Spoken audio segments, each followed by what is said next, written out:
Gratitude is not well, here's what she was teaching me, what I've learned and what I use literally every single day now. Gratitude is not minimizing our pain. It's not ignoring our pain. It's not covering up our pain. It's not being all positive and happy and acting like everything's great and easy and smooth and roses. It's acknowledging what empowers us through. And again, it's what we talked about earlier of two things can be true at the same time. I can Hmm. be grateful for the gift of a guide dog and be deeply sad that I can't see. There are healers on this planet with the power to soften the suffering of mankind, yet they have remained in the recesses of the world, abused, discarded, and labeled as trash. This is The Touch of a Mustang. I am your host, Shalise Clough, and I'm here to tell the story of wild horses, Mustangs, and the humans who are discovering and sharing their gifts while working to protect their well-being and preserve their spirit so this divine power won't be lost. Join us on this quest with the Wild Mustang.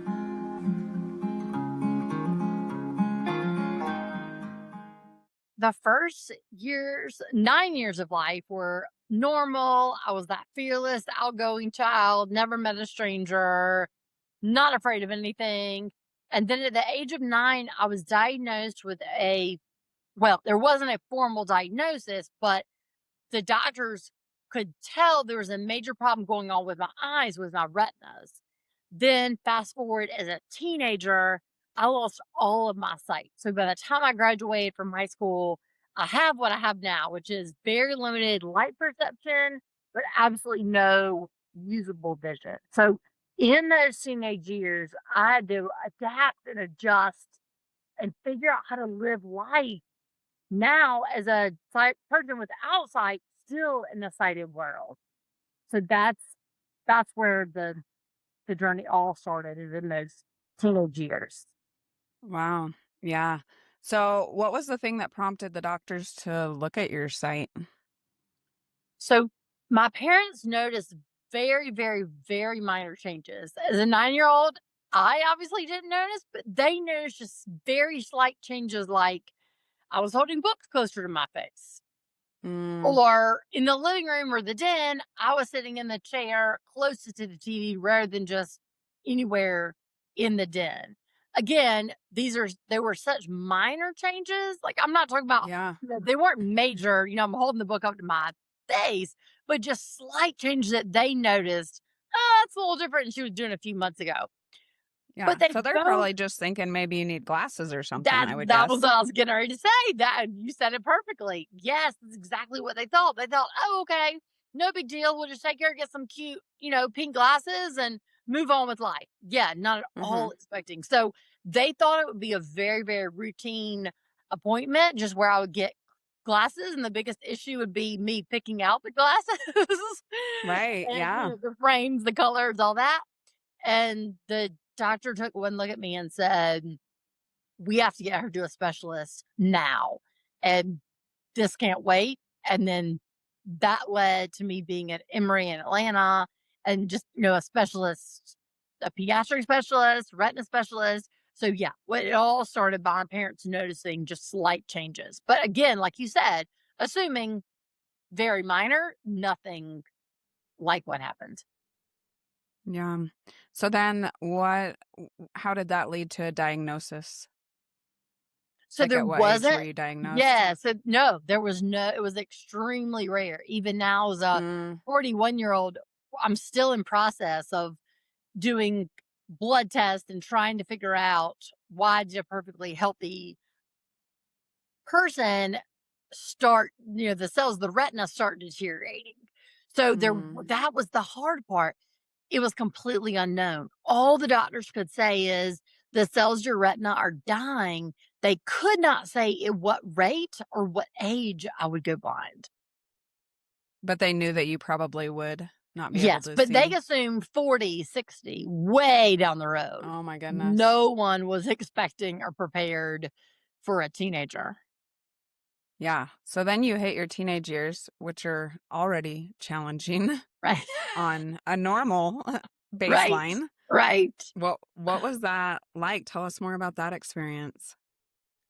The initial reaction was denial. Oh, I'm not Mhm. going blind. I'm just losing a little bit of vision. Or I would tell myself, oh, this is not forever. By the time I graduate from high school, it'll all be over. And I have no idea Mm, why I said the end of high school. I think that was just a defining marker that I could point to in life. I mean, no one said mhm. that or thought that. That wasn't reality. That was just something I said. Oh yeah, by the time I graduate from high school, it'll all be back. This will all be over. The denial quickly wore off, and what did last for a long, long time, years and years, was the anxiety, the depression, because it was a grief process, and not just Yeah. one grief process. It was a constant process of loss. I would lose a lot of vision and then think, okay, this is where it is. And then I would lose more. So I Mm, wasn't just grieving one time, I was constantly grieving. And I was also, what also made the depression so much worse and the anxiety, I knew how easy life was with such. So I had that reference.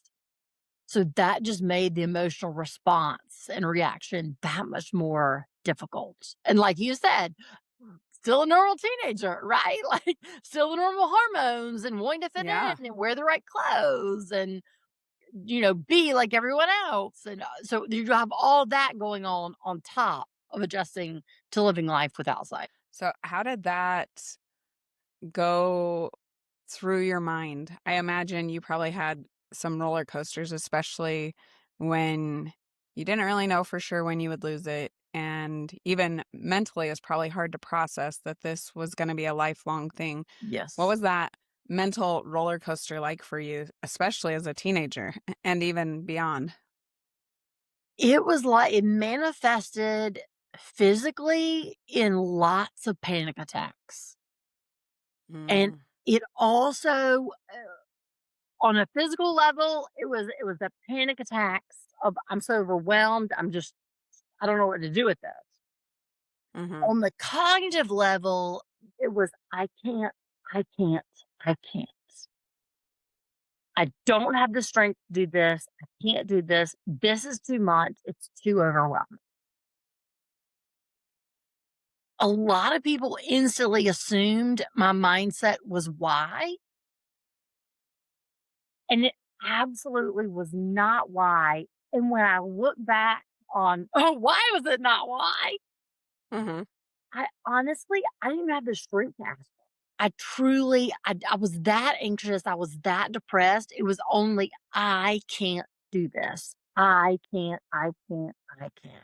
Yeah. And how did that thought process affect your mindset? Everything was just, this is too hard. Hmm. Just, I don't have the strength. Yeah. But somehow you did find the strength. You moved forward at some point.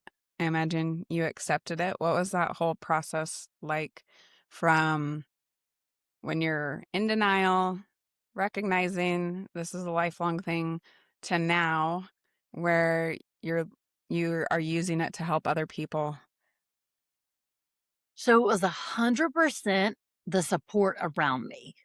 So the whole time that my mindset is, I can't, I don't have the strength. I'm living in constant panic attacks. And when I say that, I don't mean like a panic attack one once a year. I'm talking like several throughout the day, every day. Mm, yeah. So when as I'm feeling this and experience this and thinking this, it was only the support around me that kept me going and allowed me to move forward to where I am today.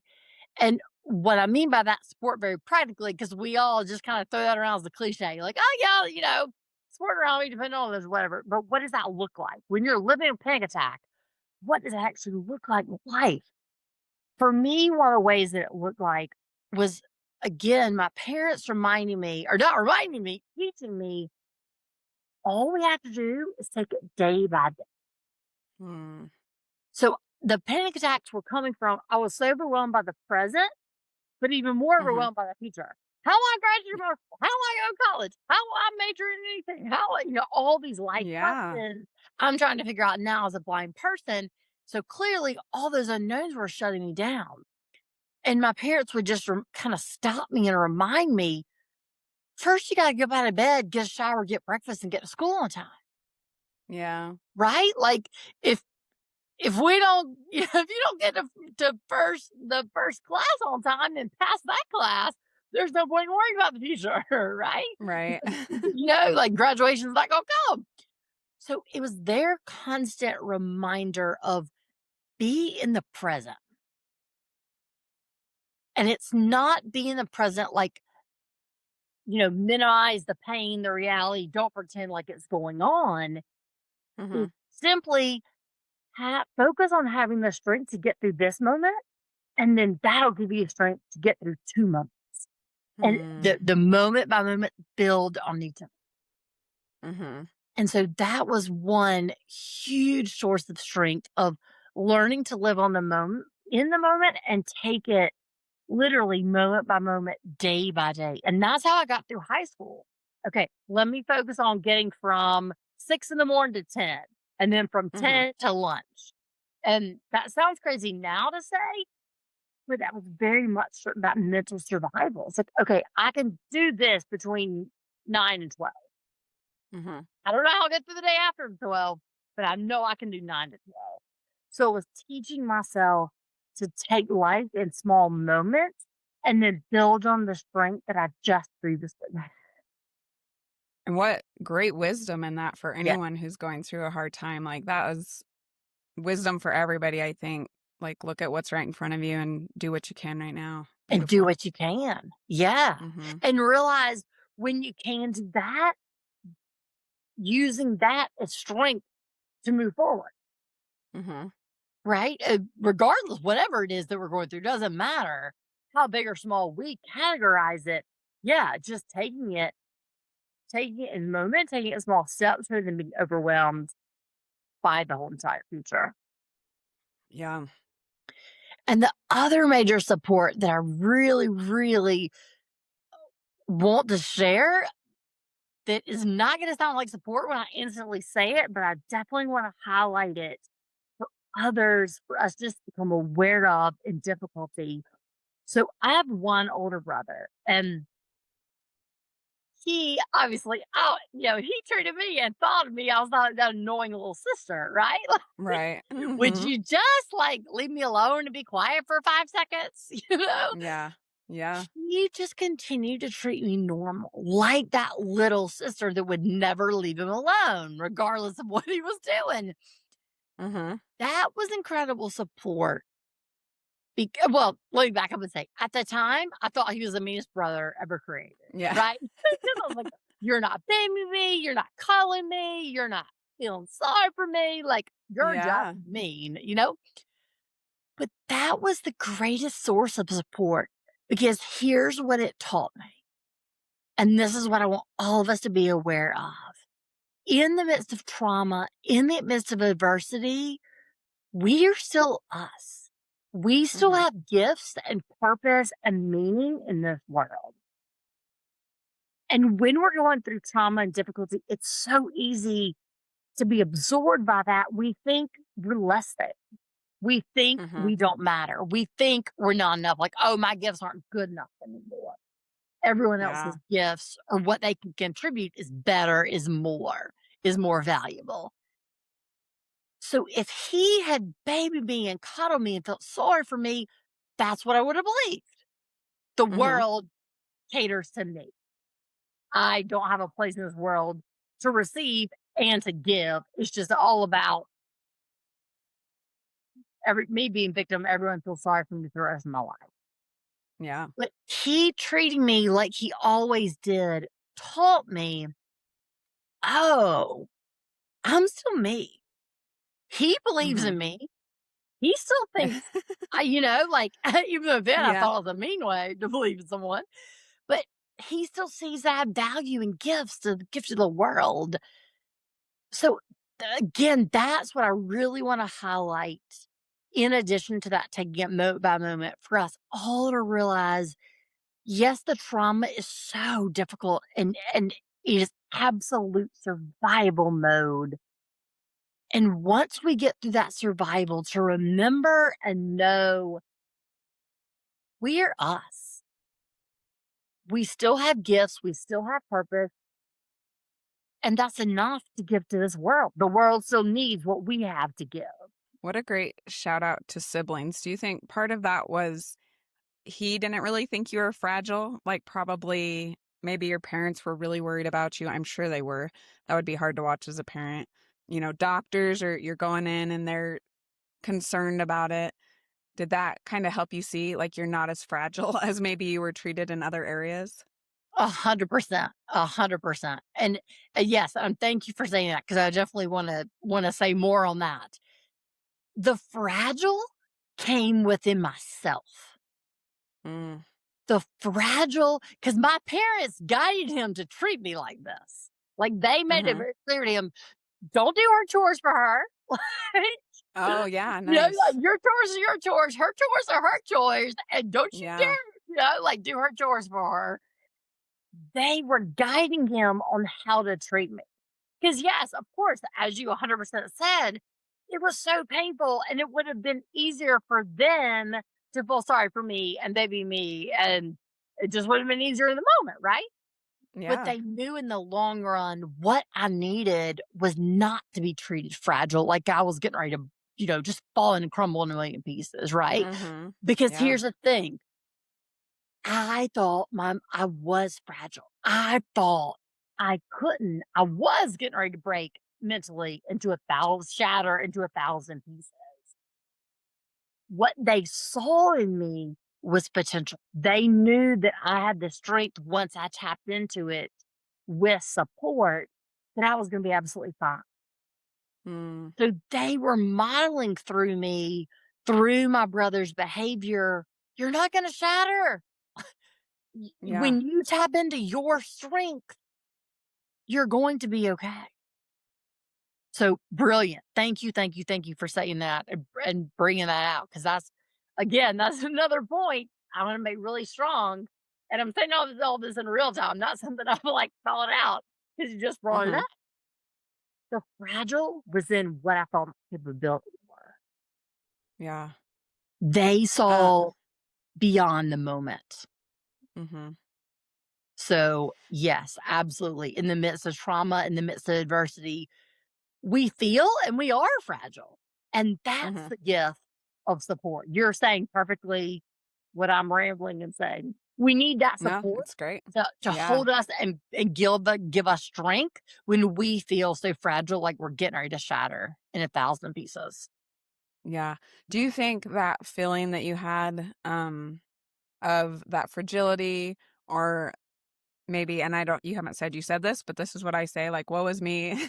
Why is Yeah. this happening to Yeah. me? Do you think a lot of that was fed by comparisons, especially as a teenager, where a lot of Yes. people are living their life not dealing with a Yes. major health issue that's going to forever alter? 1,000%.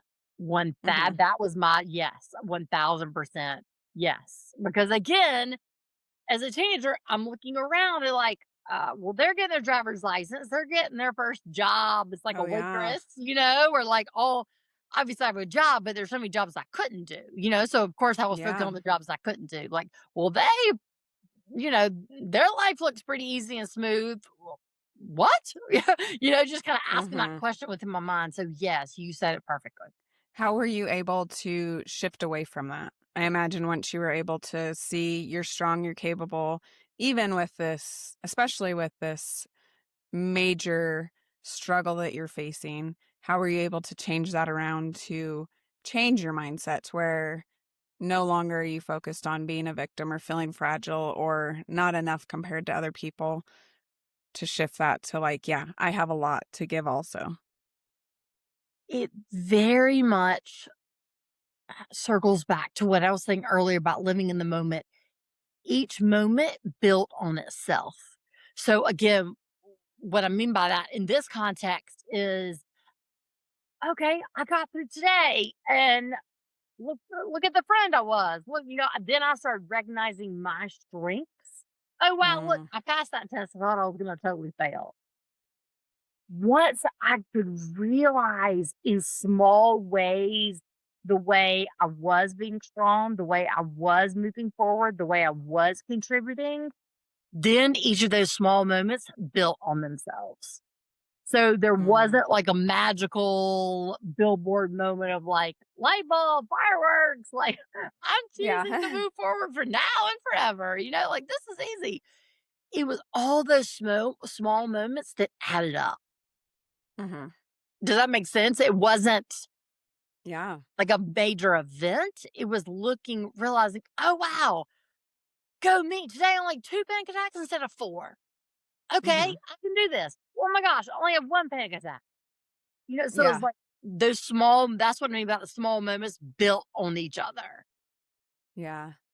And so that gave me strength to realize, oh, okay, I can tap into this level of strength. Yeah.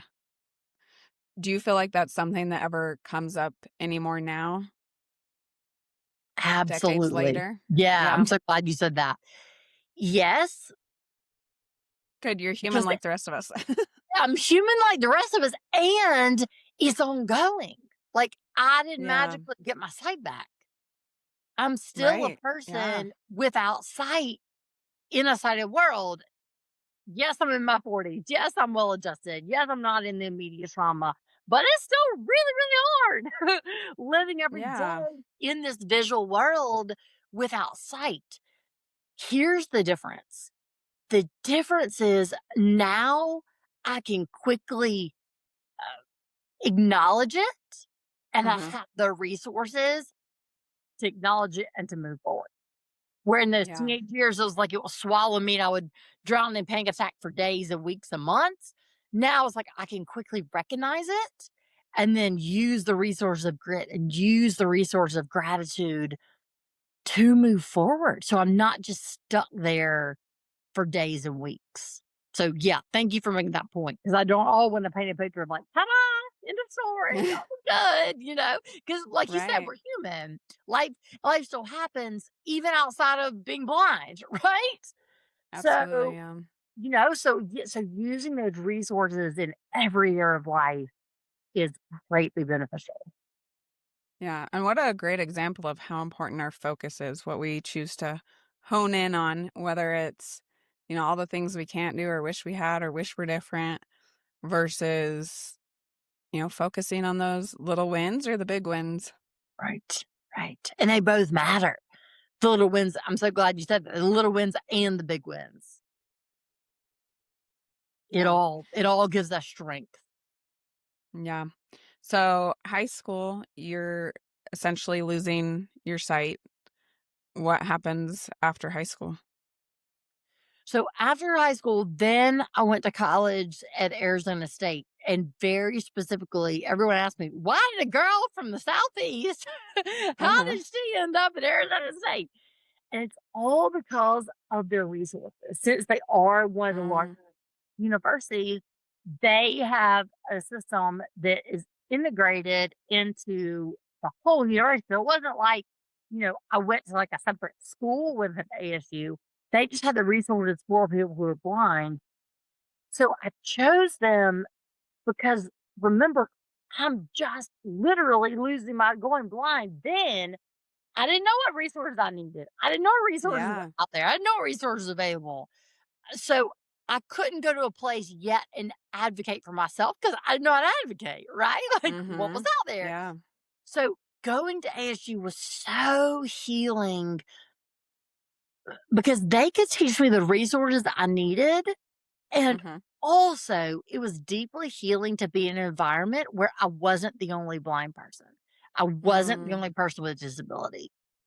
mhm. There was like 15 of us on campus with a guide dog. There was Yeah. I don't even know how many people. There was hundreds of people on campus with all types of disabilities, mental, physical, So it was deeply healing to be in an environment where I wasn't the only one. And it Mm, was also healing to be in that college environment where it's like, hey, there's a party on Friday night. You want to come?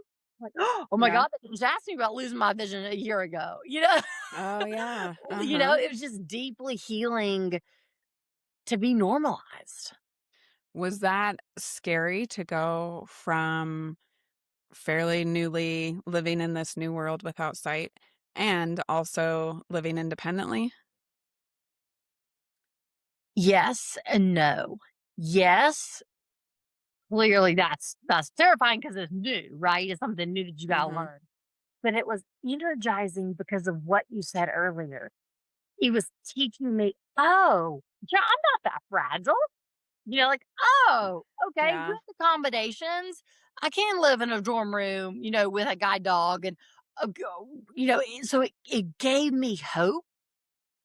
That's why I say yes and no. It gave me both Yeah. experiences. And so that was the gift of college that again I want to highlight for all of us going through change to seek out those experiences where whatever we're going through, whatever the life change, the adversity is, to surround ourselves and tap into a network of similar people that had that Mm. experience, right? Like, so Yeah. for example, what I mean is, no, I wasn't surrounded by a bunch of people who had just lost their sight and like me, but I was surrounded by other people, both who were living as a blind person, but also who were just college students, right? Like, so Yeah. that kind of told me, Mhm. hey, you're just a college student, kind of my brother saying, oh, you're still an annoying sister, right? Like, Yeah. so just being, there's such great power when we can lean on other people who are going through a similar situation, but then also the other areas of our lives can just continue forward. So our Yeah. whole focus, we're not completely absorbed on the difficulty, the trauma, the adversity. Yeah. Was loneliness ever something that was really hard for you? Feeling like you were the only one? Like you said you didn't really focus on why me, but was it ever like, I'm alone in this? Nobody else knows what I'm experiencing before that point when you were able to connect with some people who did have a better understanding of what your experience was like? Absolutely every single day. Yes. Mm. Yes, yes, yes. That was absolutely a dominant and part of the I can't. Like, I can't do this, so nobody else gets it. Right? Like I would want just and I would just literally sell that, like say that, scream that, like, oh my gosh, nobody else gets this. Nobody else Yeah. gets how hard this is. And I finally had to get to that point of I'm right. Nobody else gets my Yeah. individual lived experience of becoming blind as a teenager and having to figure out life. Like that is incredibly rare. And that was a big part of the healing process and the healing journey of realizing basically that's right. Yeah. But what is similar is my emotional response. Mhm. My emotional response to blindness is very similar to other emotional response when we go through major trauma, major Yeah. difficulty. So that's what I had to learn to build community around, not people that could relate to my life. Because let's Mhm. be honest, there wasn't a lot out there. Yeah. But what there was out there was community that I could lean on for just, oh, we have other common interest. Or just, hey, suffer with anxiety, panic attacks, let's work through that. How do we support each other in Mm. that? Not Yeah. play victim together and whine together, but how do we empower each other forward? So again, finding those commonalities rather than just sitting there all day and be like, I'm alone, I'm alone, I'm alone. No one can relate because that Yeah. kept me stuck. Yeah, and you said you were in denial a long time, and what you just said kind of referred to like some things you had to accept that, yeah, nobody else was in this with you. What other role did acceptance play in some of the healing process or moving forward or being able to advance and progress in life? Accepting this was my new normal.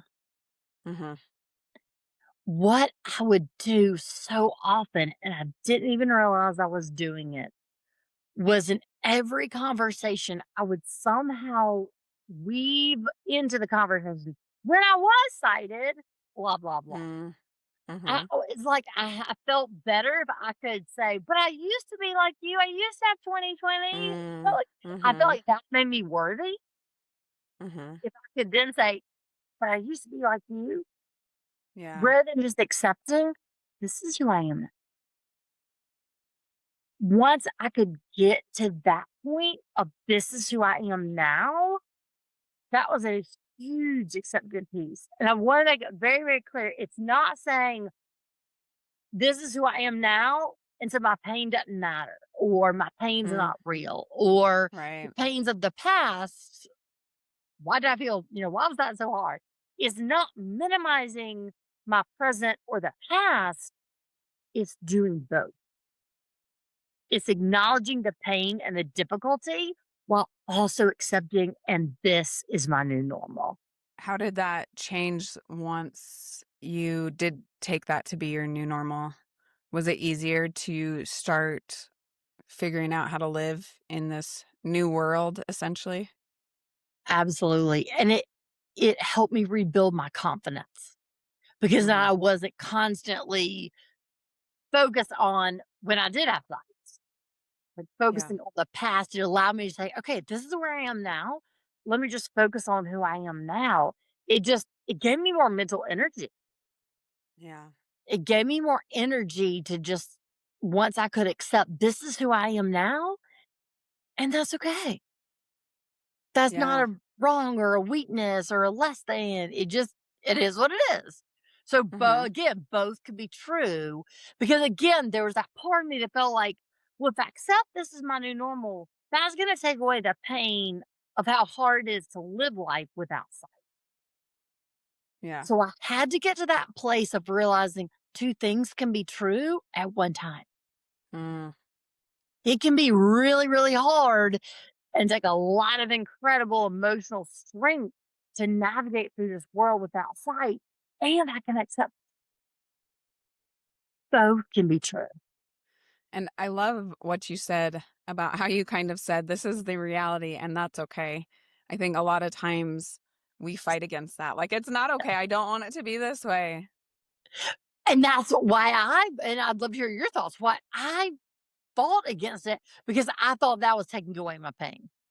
I didn't Mm, think that was validating or people acknowledging, not just people, myself acknowledging this is really, really hard every single day. Just yeah. existing in the world is really hard.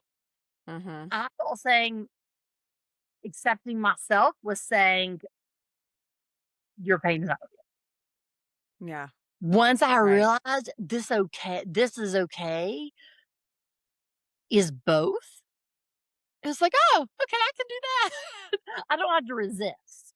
So Yeah. I love to hear your thoughts on that. Is that kind of your experience? Do you agree with that on the why the hesitation not to say it's okay?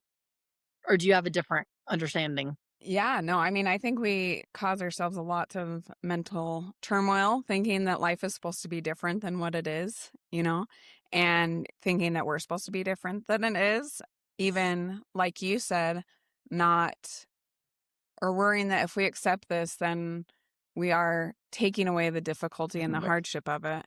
I love your idea that two things can be true because I think we can really get stuck so focused on one truth. One thing is truth. This is hard and difficult. But yeah, I love your idea that, yeah, this is hard and difficult. It changed my whole life. This is the hardest challenge I've ever endured. And it's also okay. And I'm okay. And I can be okay. And I can still build a whole life even though it's still hard. I love that. Right. Yes. Yes. Thank you for summing up what I just rambled on. You No, summed it it's up great. I love perfectly. your Yeah, thoughts. that is Yeah. so if we can get to that place, there's just so much ease and just like, oh, I can breathe easier. Mhm. Yeah, and I think so much of it is that we think that there's something wrong, you know? Obviously, losing your sight is not ideal, but it just is. It's not necessarily something wrong. It's just Right. what happened, whether that was genetics or Right. however things happen in our Right. life. Some Right. things Right. they just are. And yeah, as much as we wanna fight about it, we can't fight against it. We can't Can't fight it. change it. Yes. Right. Yeah. Do you feel like Right. that's where some of your panic originated is just, like, knowing that even if it was unconsciously, like, you weren't gonna have the ability to necessarily change this? it was beyond your control? Yes, and it was more fear in the moment of Mm, how in the world will I do this? okay, yeah. It was how in the world will I get through.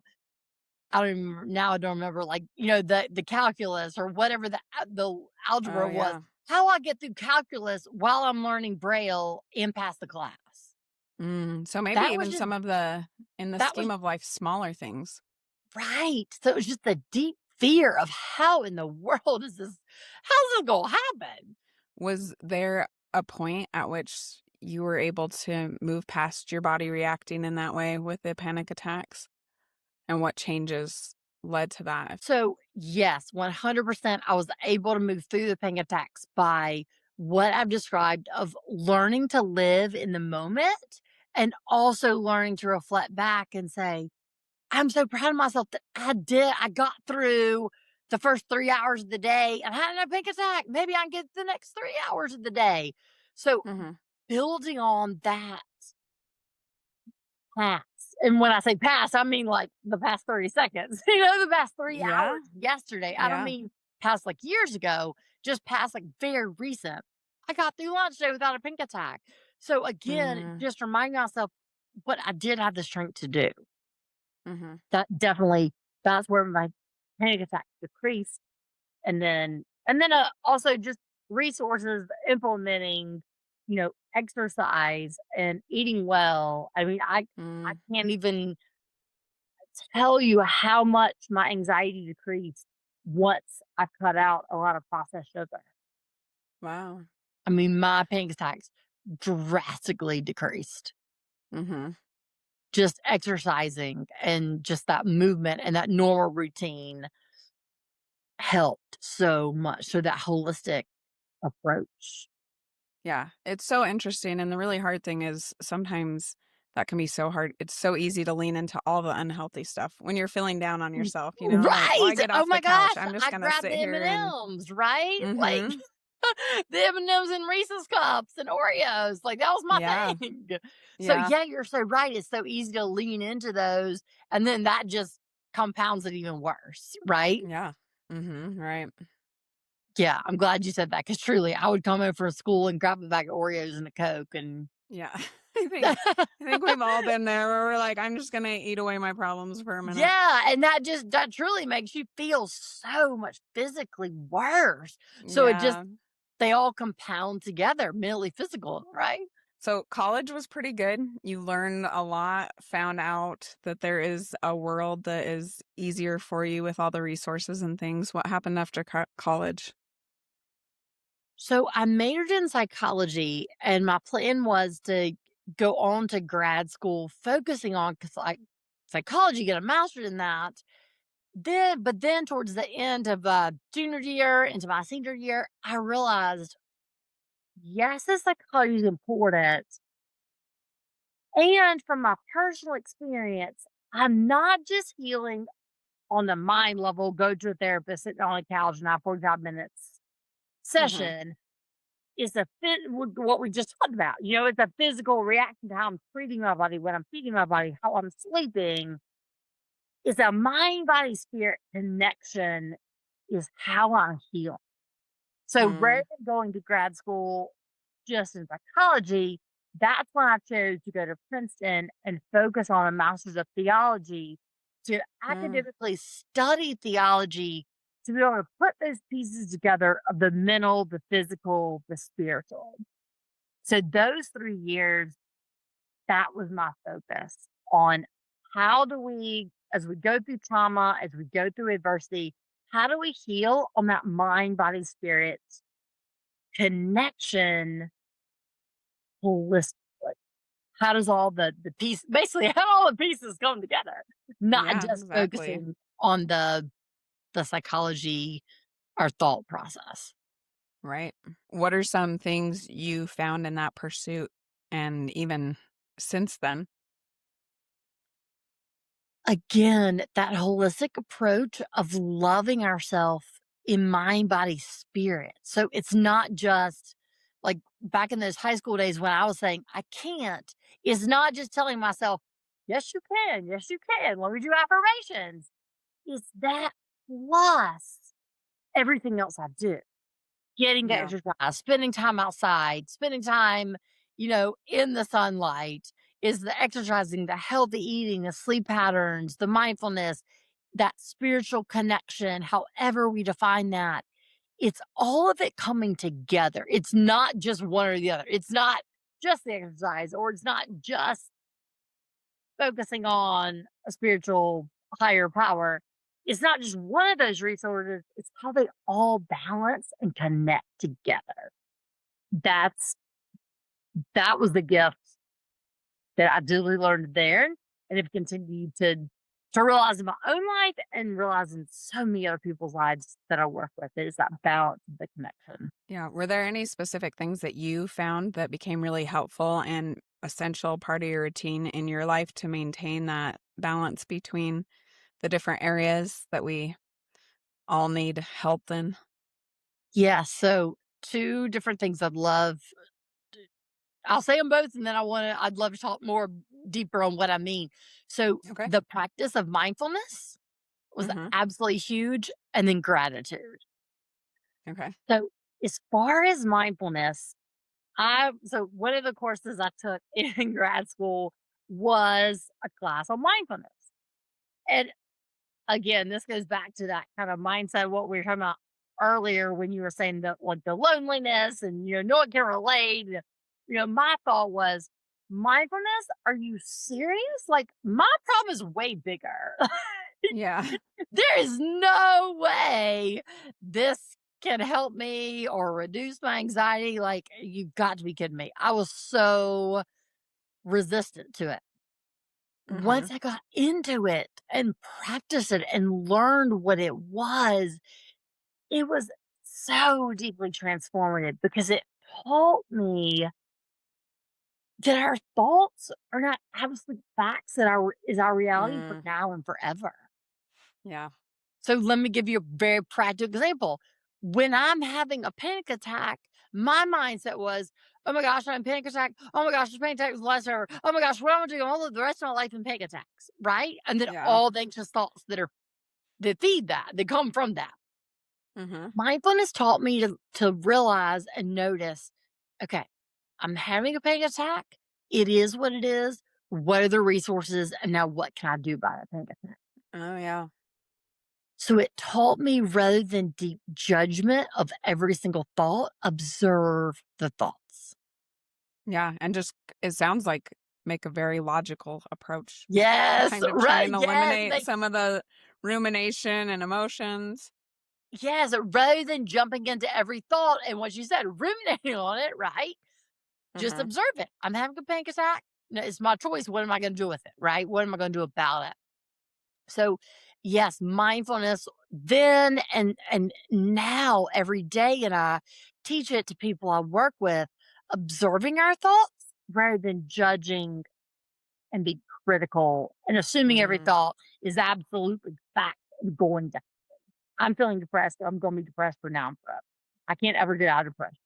Right? yeah. Like, observing that thought rather than assuming that is my thought now and forever. Yeah. The other gift mindfulness taught me was the gift of breathing. And that sounds so weird to say. It's like, well, we wouldn't be here if we didn't know how to breathe, right? Yeah. But I didn't Yeah. know how to breathe. I was breathing, especially in anxiety, almost like I'm Yeah. panic. Mm-hmm. What I learned is to breathe from my diaphragm, the deep inhalations that taught me, slow down. Mm, Slow down your racing thoughts. Slow down just your whole body's tension. yeah. And again, that sounds like, are you serious? I mean, I've been breathing since I was born or wouldn't be here. Mm-hmm. But learning how to breathe was an absolute game changer.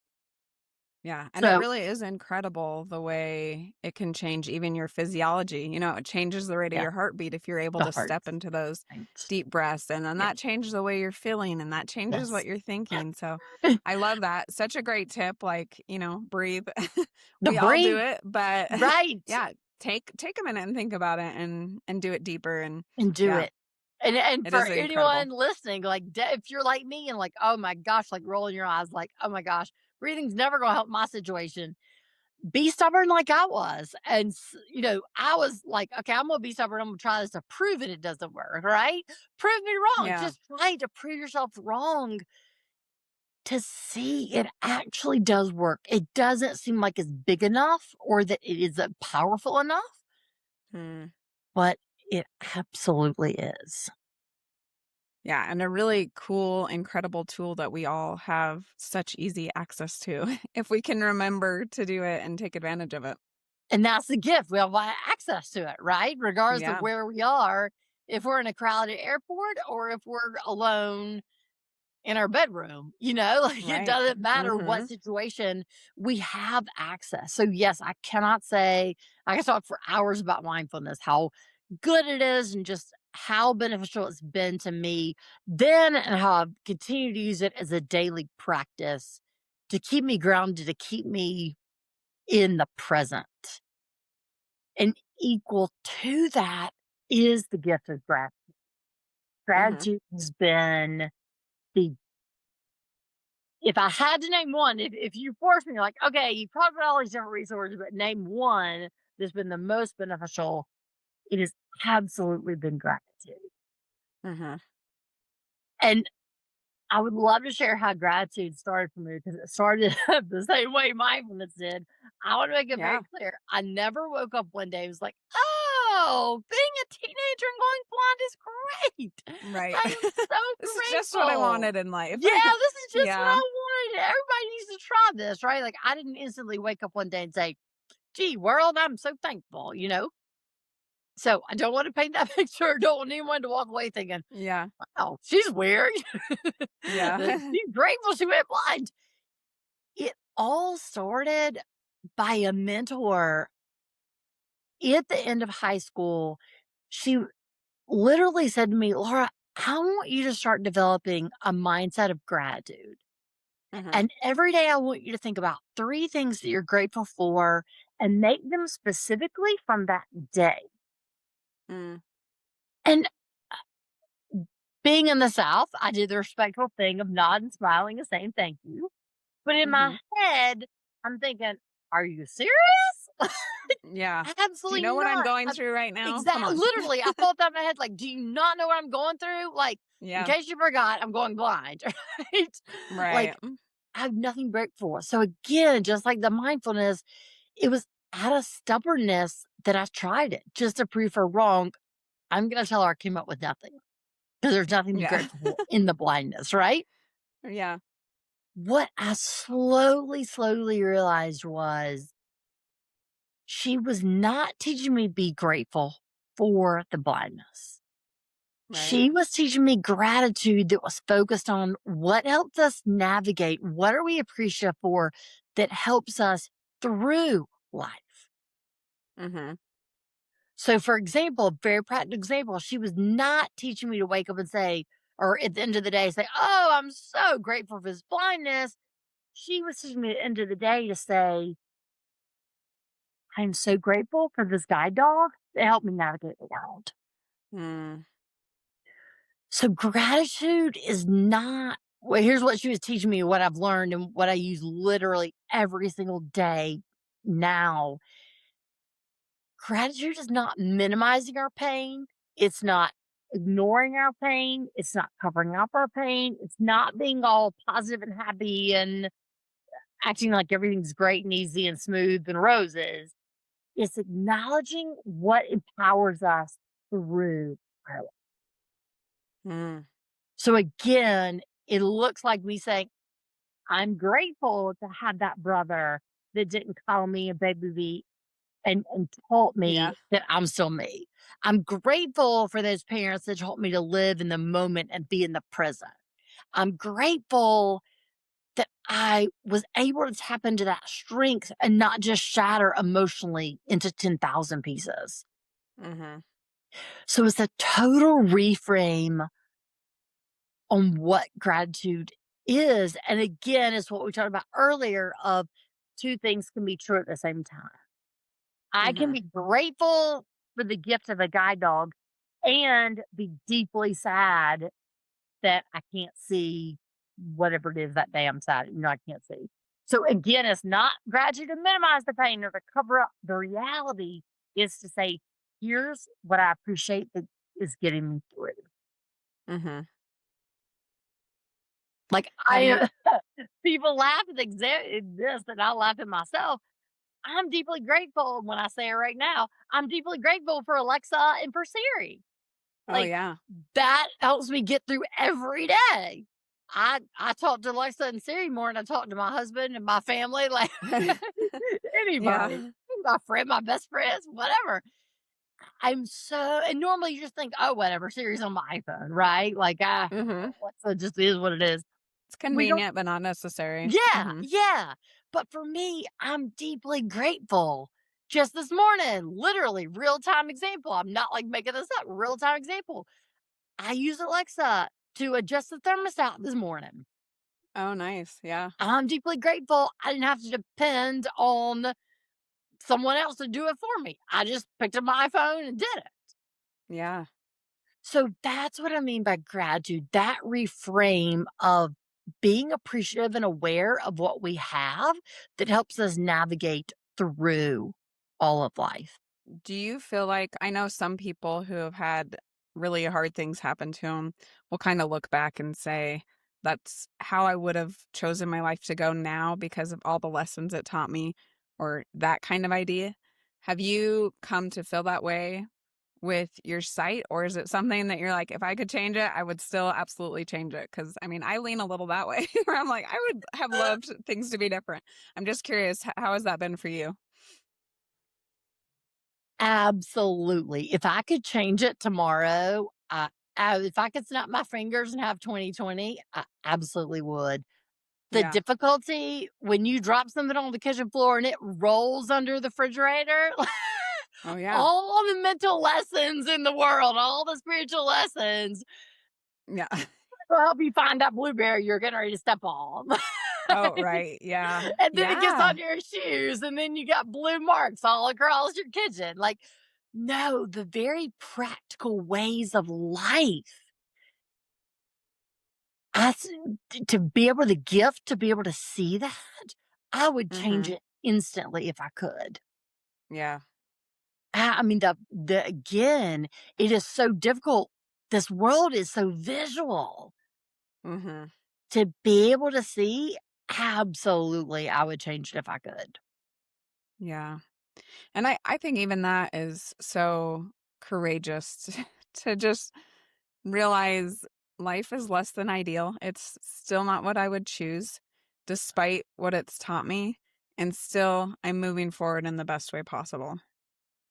Thank you, thank you, thank you, thank you, thank you for saying that, and that's like the mic drop moment of everything we've said today, because I wanna name what you just said. You named both truths. You gave permission for two things to be true. Life is not ideal, and I'm having incredible strength and doing the best and still moving forward. Most people wanna say, "Oh, just the lessons are worth it and it's all good." No, Yeah. that's not my experience, right? And that's what I want everyone to hear and give everyone permission listening to know it's okay to say life is not what I would choose and I'm doing the best I can with what I have.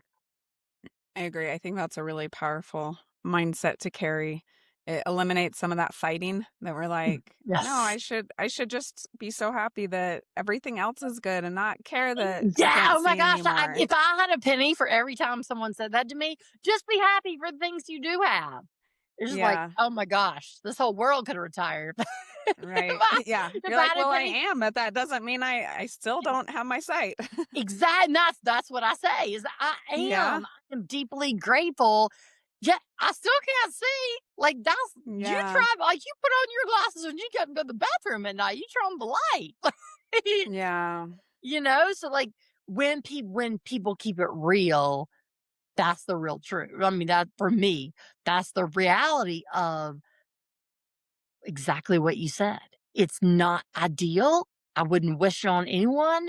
And I'm moving forward and doing the best I can in the circumstances.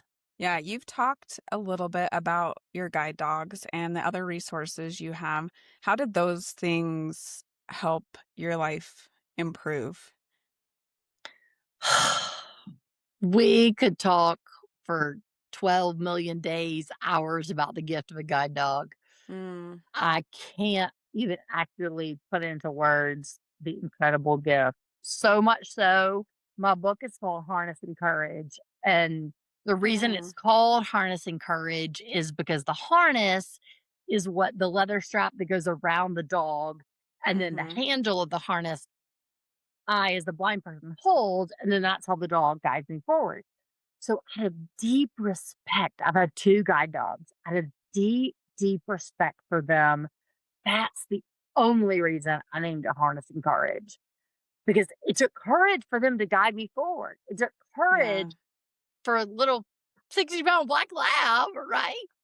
So, Yeah. yeah, the gift of having a guide dog, I cannot put into words. And that was a huge part of my acceptance process because their love is unconditional. Oh, yeah.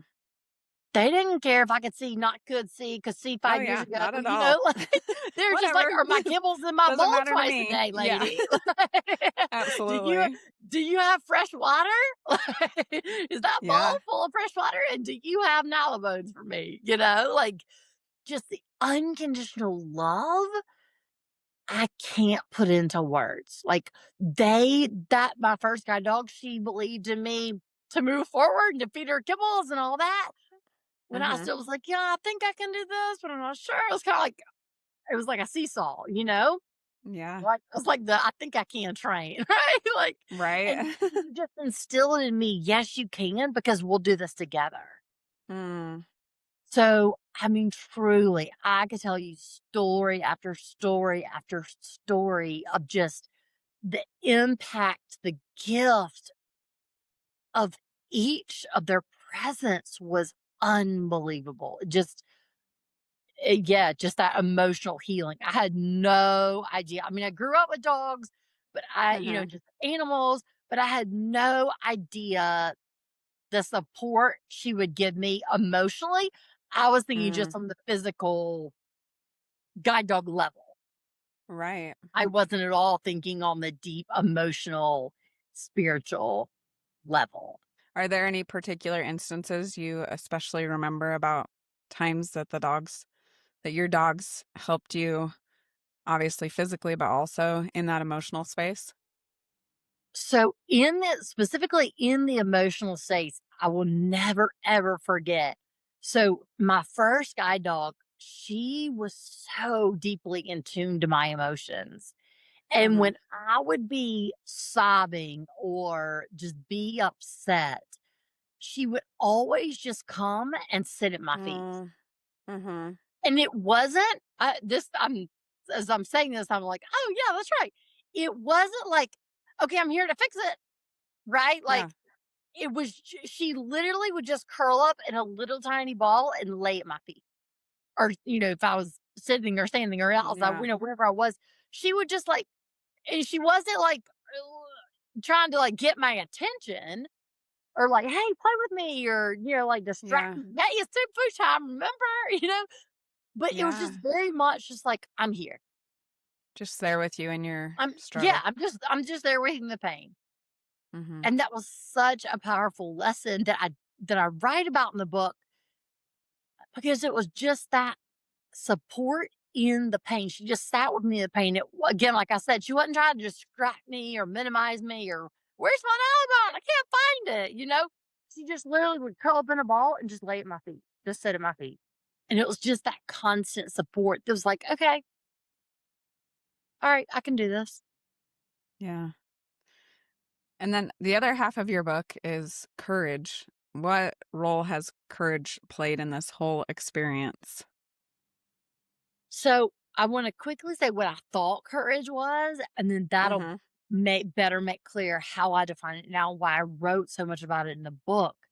So I thought it was be independent, don't depend on others, suck it up, get over it, swallow your emotions, don't feel your emotions. Mm. Mhm. That's strength.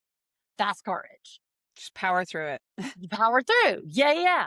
What I learned courage was, and this came a lot through what I just described in my guide dog, I Mhm. learned that courage is acknowledging our pain and then choosing to move forward.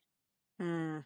And that's to me how I've learned courage because when I acknowledge my anxiety, yes, it might decrease a little bit, but I'm still feeling anxious when I have to move forward.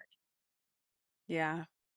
Validating it makes it better, but it doesn't make it go away. So it's not like sit in your pain until it goes away and then you move forward. No, it's in Mhm. the midst of the depression, the anxiety, the anger, still Oh, yeah. choosing to move forward.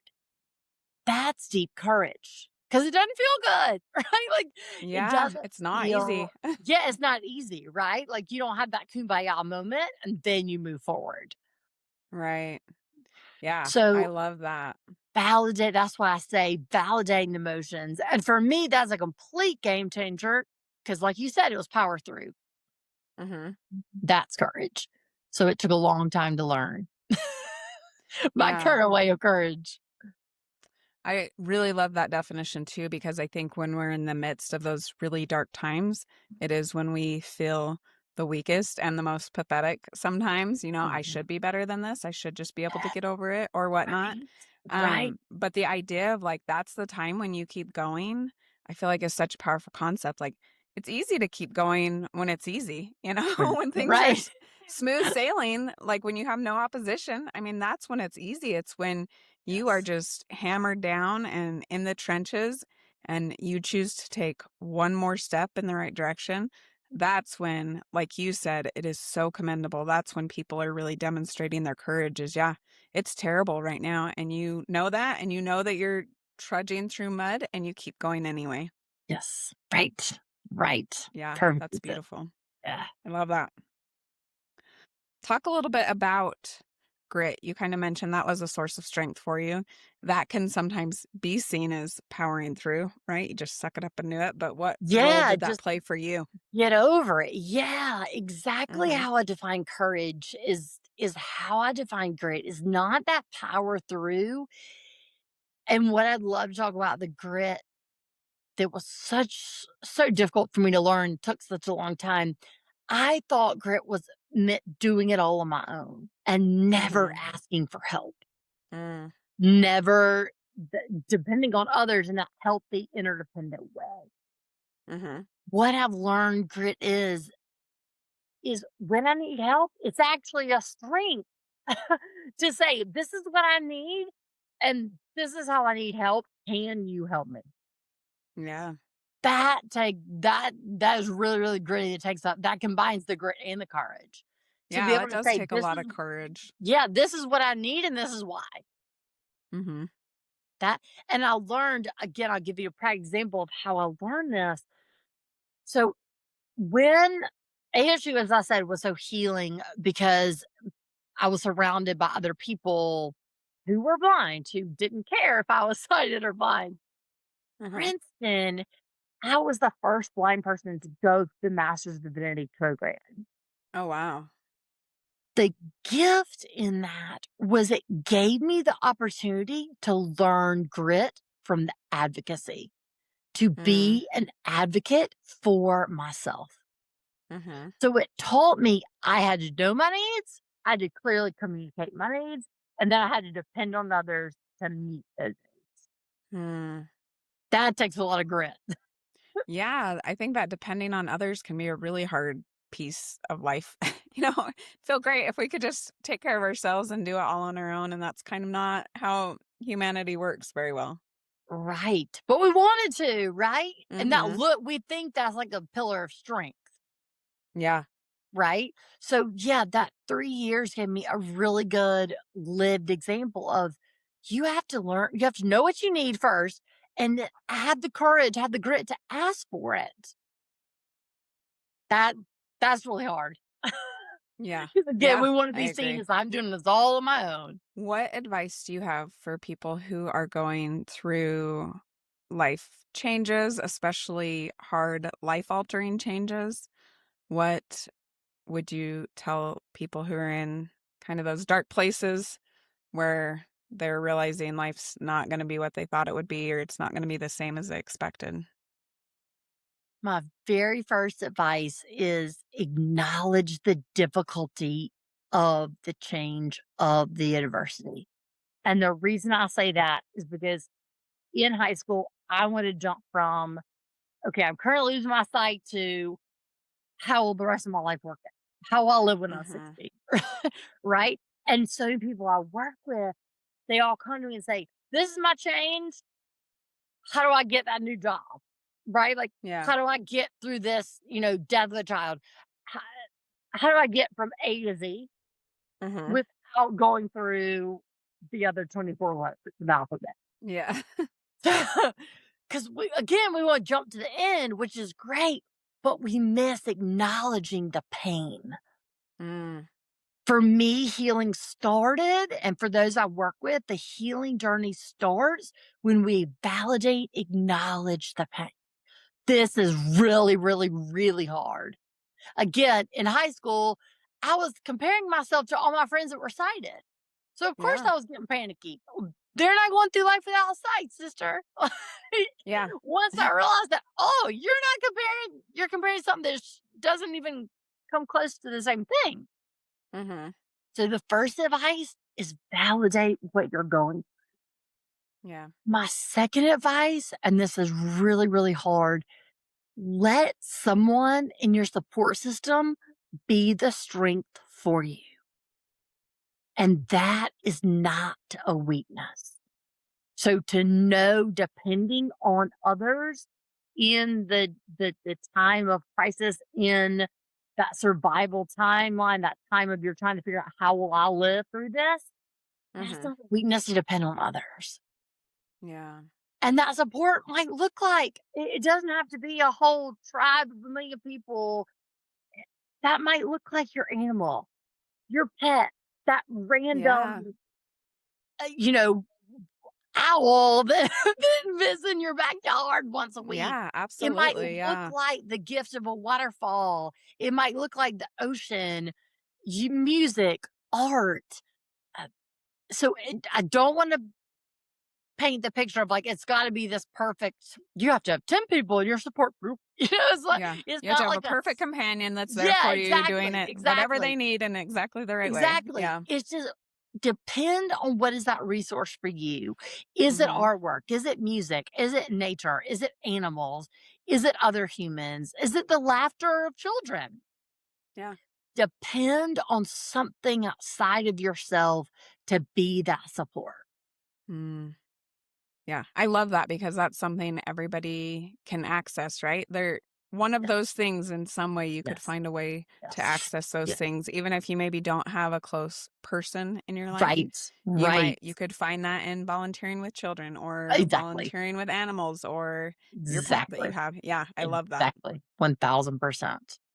Tell everybody where they can find your book, any other things that they can do to connect with you. So the best place is my website, Mhm. laurabratton.com. It has all the resources on you can buy the book there. You can through the speaking, through my coaching, through just connecting, LinkedIn, email. It's all the resources are on the website. Well, Laura, thank you so much for being here. I absolutely love the approach that you take. I think a lot of times in the self improvement, self help, whatever, it can be easy to just lean towards like do X, Y, and Z, and your life will be rosy and perfect, and you will be fixed and healed. And I think, as you've really pointed out, it is such a process, and it is a balance of not just the good things, but also yeah, there's bad things and that's okay. And it's okay to even be sad about that and to grieve the things that you thought you wouldn't have. So I really love your approach and the wisdom that you were able to share with us today. And thank you so much for being here and sharing your story and all the intricacies of it. The gift was absolutely mine. Thank you just for creating this powerful conversation and dialogue. And I just hope that everyone that listens takes away exactly what you said, that two truths can be true. Thank you for joining us and learning about horses that heal and the humans who help them. We hope you'll continue with us on this journey. We'd love for you to subscribe on your favorite platform and follow The Touch of a Mustang on any of the major social media outlets. Please share with your friends, anyone who loves horses, or anyone who might be struggling and could benefit from this message. If you have felt the healing power of horses or help them in their divinely appointed mission, please reach out. We want to hear your story. As we say goodbye, always remember that the horse is always there to help you heal.